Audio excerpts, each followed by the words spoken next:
Welcome to See Beneath Your Beautiful, where guests share stories of adversity and perseverance, which inspire, encourage, and challenge us.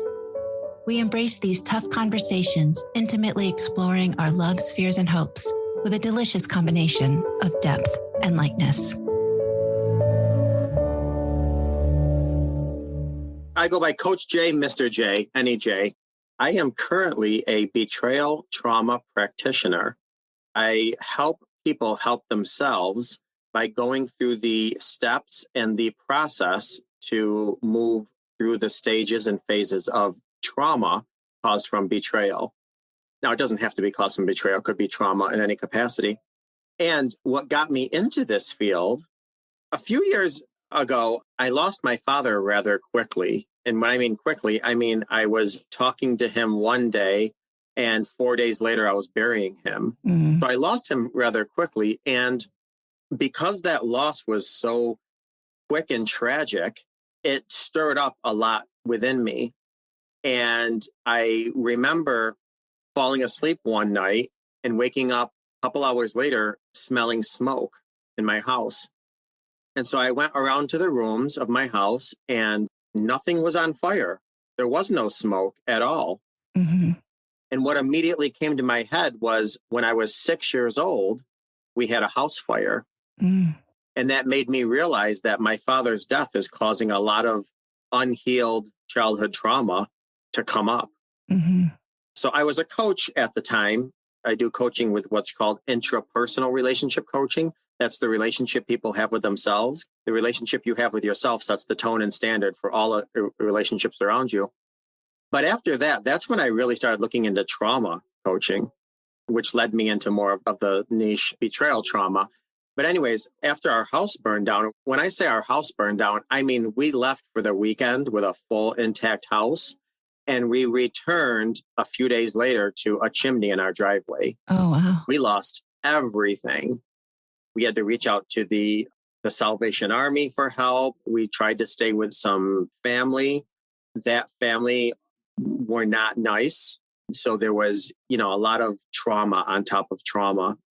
And shortly after that, my parents kind of separated, which was also relatively traumatic for me and my siblings. Because of that, there was a lot of financial hardship. So school was very difficult, not having proper clothes and nutrition and even simple alarm clocks to wake up. So it really made life difficult, challenging to say the least. And a lot of trauma that followed to the point where I quit school in 6th grade. Oh, wow. Because I couldn't deal with all of the stress that was going on. Plus, I was taking care of my younger sister. I eventually wound up on the streets, and then living on the streets has its own trauma. I was robbed at gunpoint a few times. It's very scary when you don't know when you're going to eat or what you're going to eat next. So anyway, that was my childhood. I eventually found my way into college, which was a difficult journey, not having a high school diploma or a GED or a letter from my parents about emancipation or nothing like that. But I did wind up into college, which is what led me here today. I have an associate's degree in therapeutic recreation, a bachelor's degree in psychology and theater, a master's degree in education, and several life coaching certifications. And then obviously currently a betrayal trauma practitioner certification, which is what I do now. I really love that. That's so awesome.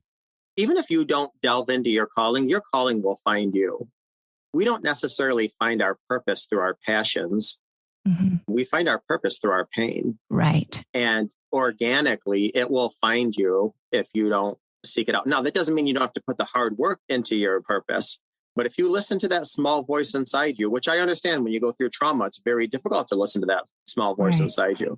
But if you do, it will certainly lead you. The thing is, we have so much outside noise with everything. As much as we're technologically and medicinally advanced, we're spread thin more now than ever. Right. I love that about your pain is your purpose. With your pain, you discover your purpose oftentimes. Yeah. Yeah.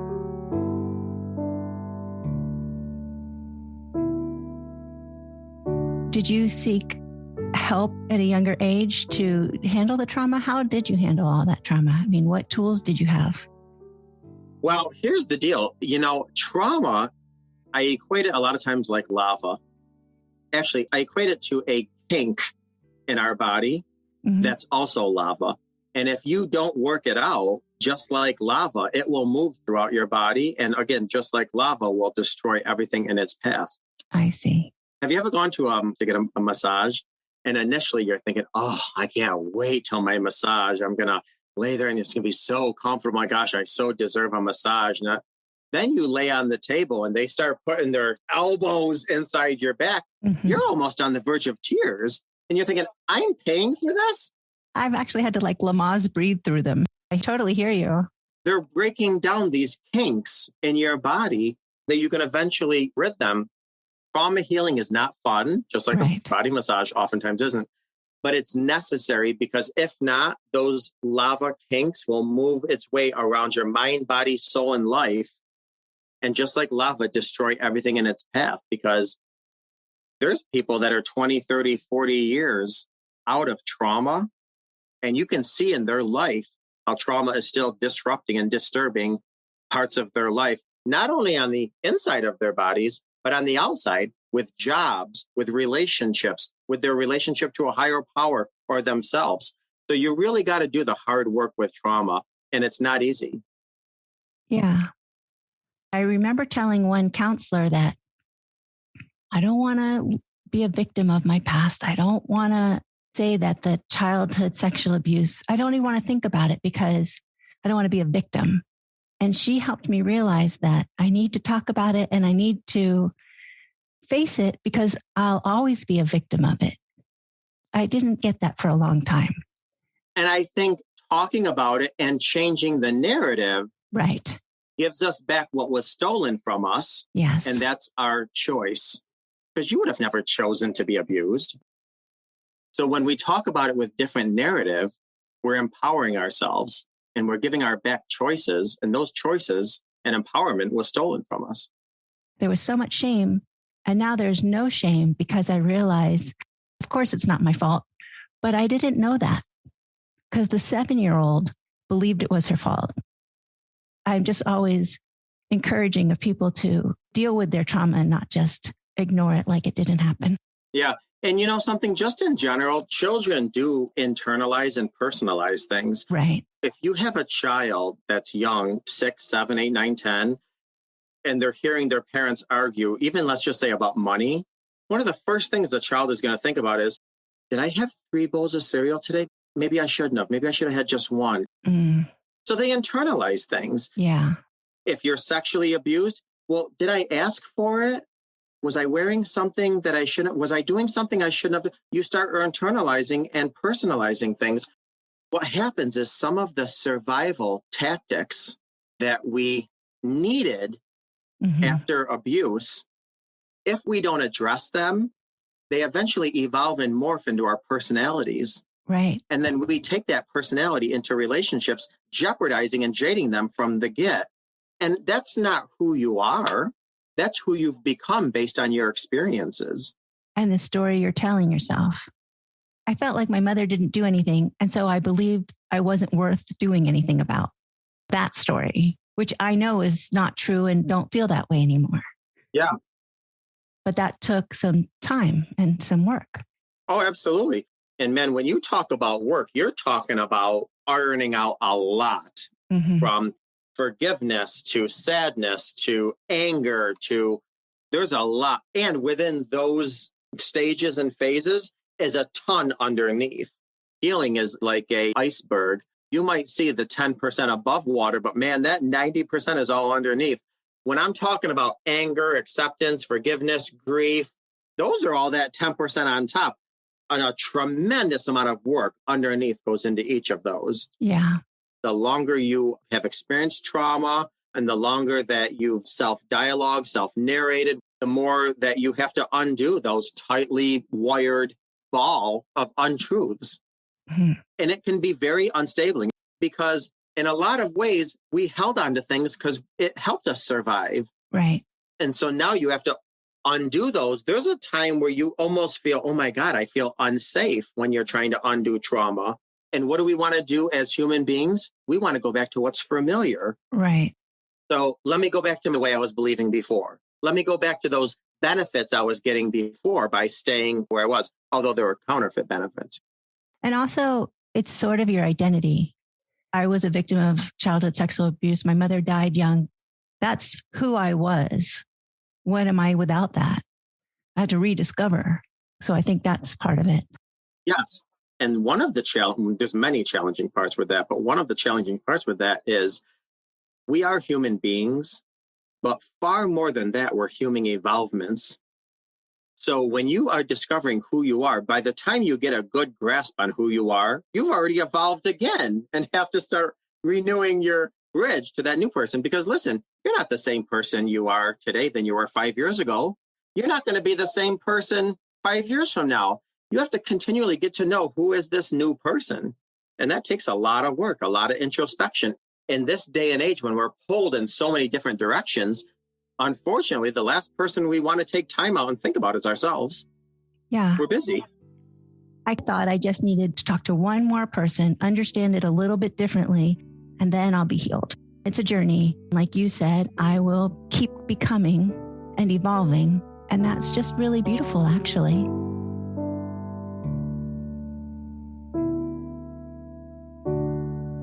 Betrayal trauma is, for instance, a partner had an adulterous affair. What's betrayal in particular? Let me just first define trauma. Trauma is life-changing powerlessness, life-altering powerlessness. Betrayal trauma is life-altering powerlessness with a primary attachment. That could include your parent. That could include a child. That could include a boss. Your survival is based on your boss, because if they fire you, you lose your house. Mm-hmm. You could feel betrayal from a creator. That could be by yourself. Many people say, I don't know why I meditated, I prayed, I exercised, I ate right, I slept right, and I was still diagnosed with breast cancer. I feel like I betrayed myself, or my body betrayed me. And absolutely, most certainly, partner betrayal. So yes, betrayal trauma can come from a variety of different ways. And depending on the closeness with that attachment is obviously the profoundness of your hurt and devastation and the trauma. So for example, you could go through a line at the store and the cashier could intentionally give you less change from the 20 that you just gave them. And that's a betrayal, but you don't have a connection with that cat. You're going to feel a little annoyed, maybe a little hurt, maybe a little whatever, but you're not going to be doubled over in the fetal position in bed for months. Like if you found lip gloss in your car and you know it's not yours. So I told my mother what happened.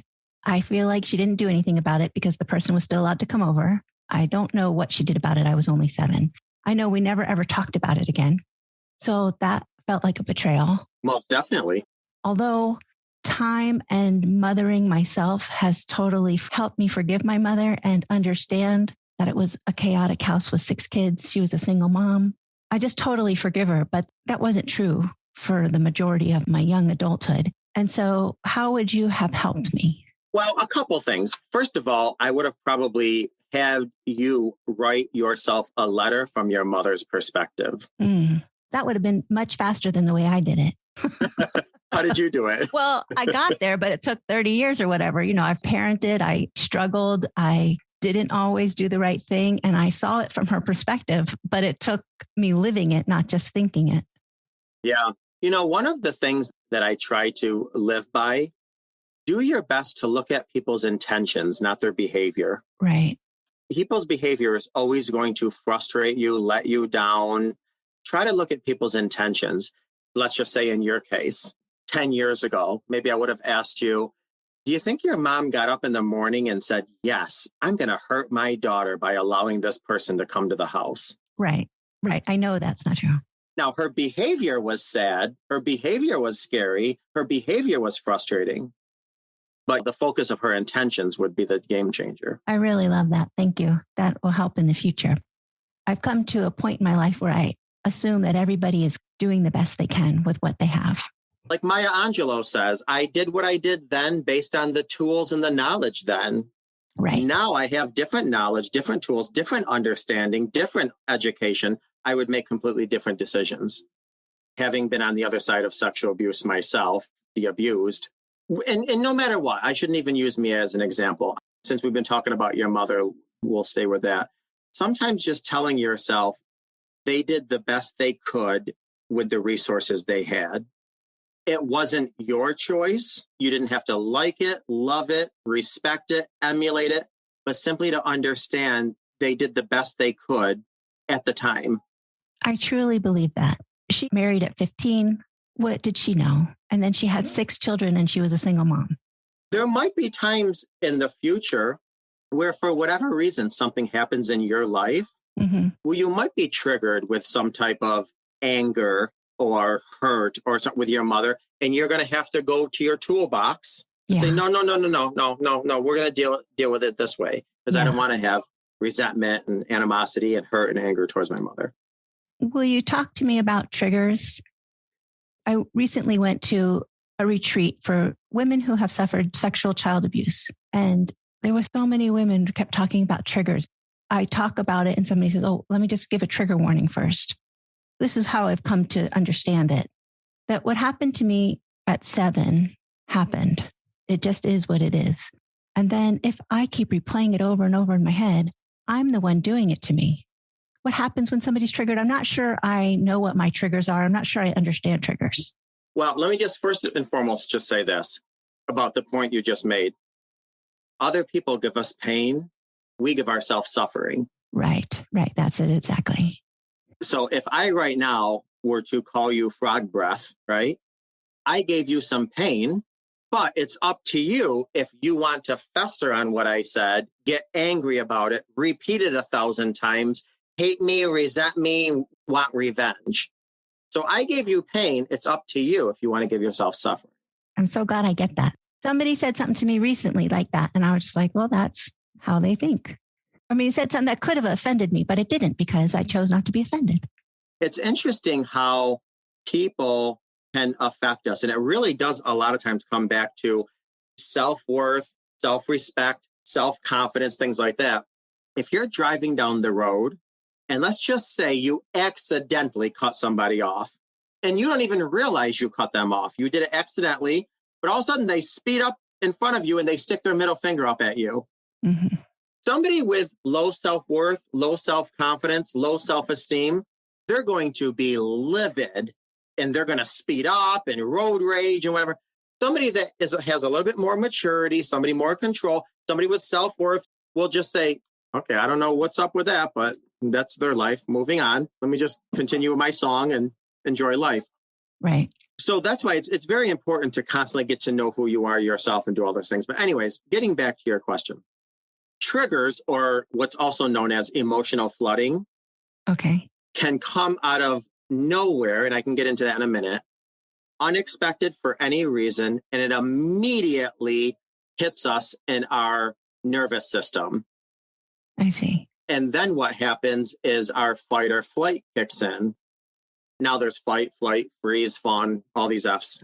So our nervous system gets dysregulated. Now, some triggers are, oh, yeah, I remember that. That sucked. Moving on. Some triggers will literally bring you to your knees. It's like a sledgehammer to your gut. I see. Now, it's important, number one, to keep in mind, triggers are there to inform us. They're not there to threaten us. The threat's already over. Right. So now we have to get very curious about the triggers. What is it that I'm feeling? What is it that my body's telling me? What is it that my body needs? I feel a trigger right now. What am I feeling? Oh, I'm feeling worthless and hopeless. Let me give myself hope. Let me give myself some worth. So if you really listen to your body, it'll tell you what you need. Yeah. Emotional flooding is there to inform us, not threaten us. Unfortunately, there's some people that get some counterfeit benefits from staying in their pain. We all have a story. Some is more painful than others. And unfortunately, and I know I'm going to offend some people saying this, but some people really enjoy their story. Right. A lot of people either like to be the hero or the victim. That middle ground is uncomfortable for people. And also, who are they without their story? I call them counterfeit benefits, but you do get benefits to stay stuck. You get to have your story. You get to be the victim. You get all this sympathy from people. You don't have to do the hard work, so you don't have to trust people again. Mm-hmm. We have the right to say, I'm hurt. I'm never going to open up my heart again. We do have that right. And I would respect that right. But my God, you're closing yourself off to so many beautiful things in life if you do. Right. And life is so precious. It's so sad to be stuck. It's so lovely to be free of the burden of your story. Yeah. I want you to do me a favor, but it's going to be more of a visual, and people listening go pick it up. Fold your arms for me. Okay. So your arms are folded. You're relatively comfortable. You're cool. You're good. Now fold them the other way. Okay. It's awkward. It's awkward. Yeah. Okay. And if you were given the choice, would you want to go back to the original way you did it? Yeah. That's so interesting.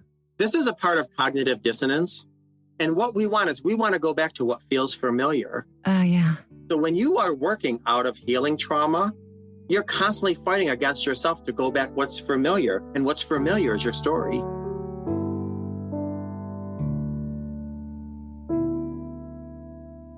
What can you offer somebody who is really stuck? Well, they're probably not coming to you if they're really stuck and happy in their story. People do often come to me that are stuck. And that's because, number one, people are willing to pay mental health professionals just so they can have one more person in their life to give them the sympathy or to give them that victim status, what have you. Interesting. Number two, I think a lot of people will come to me with their story thinking, okay, are you ready? Because mine is something you've never heard before. Are you ready? Brace yourself. Mm-hmm. They apparently feel as if there's some big, revelation. They're like, oh my God, you know what? You're right. There's no way you can heal from that. There's no way. I don't want to say this is a lifelong process, even though it is. The pain is not lifelong. The suffering is not lifelong. The hard work is not necessarily lifelong. It's like exercise. Initially, you're going to have to go to the gym quite a few times. Mm-hmm. Then you get to a desired place, and then you have to do maintenance workout. So initially, the workout's going to be hard to heal from trauma. But then you get to a point where, okay, now it's just maintenance. Mm-hmm. People that heal from trauma, if they're rebuilding or reconciling with somebody that hurt them, they experience a relationship they never thought possible. There's honesty, there's vulnerability, there's authentic trust. People have a relationship they never dreamed possible if they're going to reconcile or rebuild with somebody who betrayed them. I've seen people write books after healing from trauma. I've seen people opening up bakeries and businesses because basically what you're doing is you're silencing a big part of who you are when you don't heal. And when you heal, you are literally opening up that shell that you were once a caterpillar and letting that butterfly emerge and soar. However, what happens in the cocoon doesn't feel good. And that's why people stay stuck in that cocoon. Mm-hmm. So when a caterpillar makes the cocoon, there's a lot of transformation that goes on inside. Yeah. And a lot of people during that transformation is just like, no, it's too hard. It's not worth it. Let me just stay in this cocoon in my story. No, I totally get that because I've done some coaching and dreaded every week and then always so happy I did it. But the dread going in was like, I have to do it again. But isn't it the same thing as the gym? I don't know. No, exactly. I mean, there's only a few people that I know that like thoroughly love the gym. Yeah. Personally speaking, I can't stand it. I honestly loathe working out. I do. But every time I do, I'm so happy I did. That's a great analogy. Thank you for that. That's really good. I never thought of it that way. And I like the maintenance phase also. And what's good about the maintenance phase is that you have so many tools in your toolbox by the time you get to the maintenance phase. It's really just like, you don't have to dig into your toolbox and beg and cry and plead and spend days in the fetal position in bed anymore. Imagine a box and there's a balloon in it that's filled with manure, right? And at the bottom of the box, there's a very sharp needle sticking up. When you first start trauma healing, it's like that balloon is bouncing all over the box. It's going to hit that needle and you got to clean up that manure. I see. And that doesn't smell good. It doesn't feel good. While you're cleaning up that manure, the second balloon hits it. And now you got more manure you got to clean up.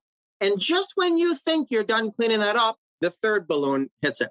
Well, what happens is if you stay consistent, you stay dedicated, you stay motivated, eventually what happens is the balloon gets smaller. And as it's going around the box, it takes a long time to finally reach the needle. And then when it bursts, you still have to clean up manure, which it sucks, to be honest with you. But by that time, now you have more tools to effectively clean up the mess. Mm-hmm. Then as you heal, that balloon gets smaller and smaller and smaller. So it's less of a mess every time it hits because it hits less and less and less. Then what happens is that balloon eventually gets very, very small and the manure is replaced with glitter. Mm-hmm. Now, anyone out there that has daughters or anybody that likes to play with glitter, we all know you still have to clean up after glitter, but I'll take glitter any day over manure. Yeah. And so what happens is once you're out of trauma and you've healed, that little tiny balloon, once in a blue moon will hit that needle, but you're like, oh yeah, that did happen. And that does suck, but A, B, and C. And then you go on washing your dishes or whatever you were doing. I love it. I can't wait to picture the glitter. Thank you. I'm very visual, so I appreciate that. Awesome.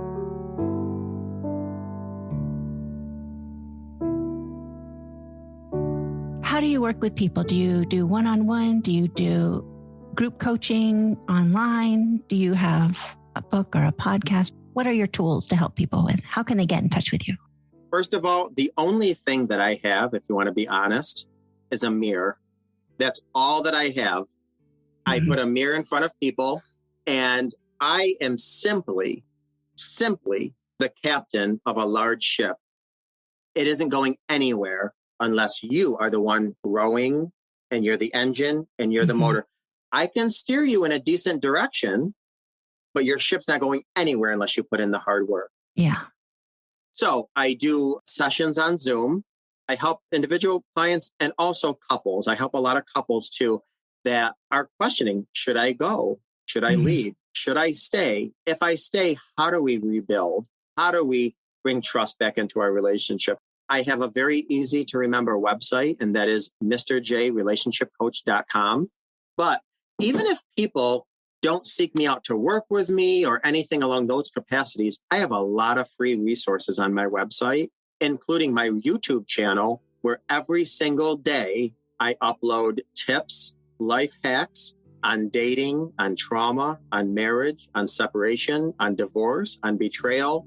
Even if people never come to my website to seek out a session or to talk to me, please just come and check out my many free resources.